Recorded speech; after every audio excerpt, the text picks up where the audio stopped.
আজকে একটা ডিমের ঝোলের রেসিপি নিয়ে চলে এসেছি তোমাদের সামনে। দেখো ডিমের ঝোলে কিন্তু লঙ্কার গুঁড়ো ছাড়া কী করে কালারটা নিয়ে আসলাম, এত সুন্দর কালারটা, সেটাই তোমাদের সাথে আজকে শেয়ার করব। তাহলে চলো পুরো রেসিপিতে চলে যাই। নমস্কার বন্ধুরা, মলিস কিচেন থেকে সবাইকে স্বাগত। আজকে দেখো যে ডিমের ঝোলের রেসিপি নিয়ে চলে এসেছি। পুরো ভিডিওটা দেখার অনুরোধ রইল, আশা করছি খুবই ভালো লাগবে। ভালো লাগলে অবশ্যই একটা লাইক কমেন্ট শেয়ার করে পাশে থেকো, আর যারা এই চ্যানেলে নতুন অবশ্যই চ্যানেলটা সাবস্ক্রাইব করে পাশে থেকো। এবার দেখো প্রথমে আমি একটা আলু নিয়েছি সেদ্ধ করে, তোমাদেরকে তো দেখিয়ে দিলাম।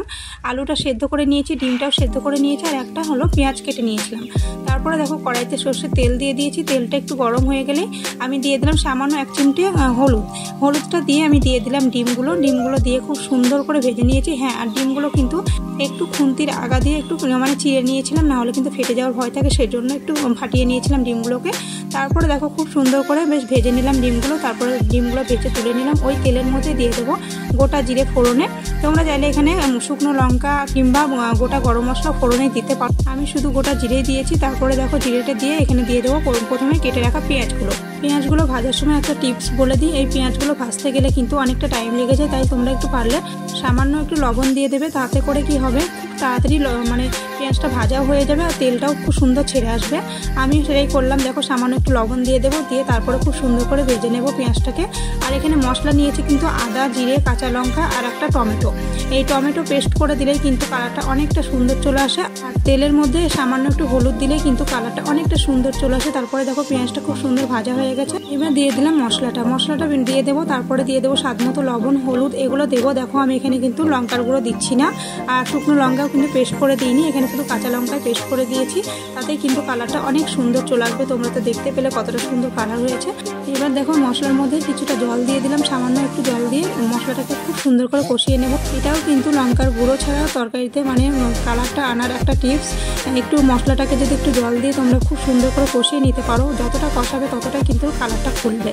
তাই বলবো যে এরকম করে একটু মশলাটাকে কষিয়ে নেবে। তারপরে দিয়ে দেবো দেখো ডিম আর আলুটা কিন্তু আমি ভাজিনি, সেদ্ধ আলু বলে, তোমরা চাইলে একটু ভেজেও নিতে পারো, তাহলেও ভালো লাগবে।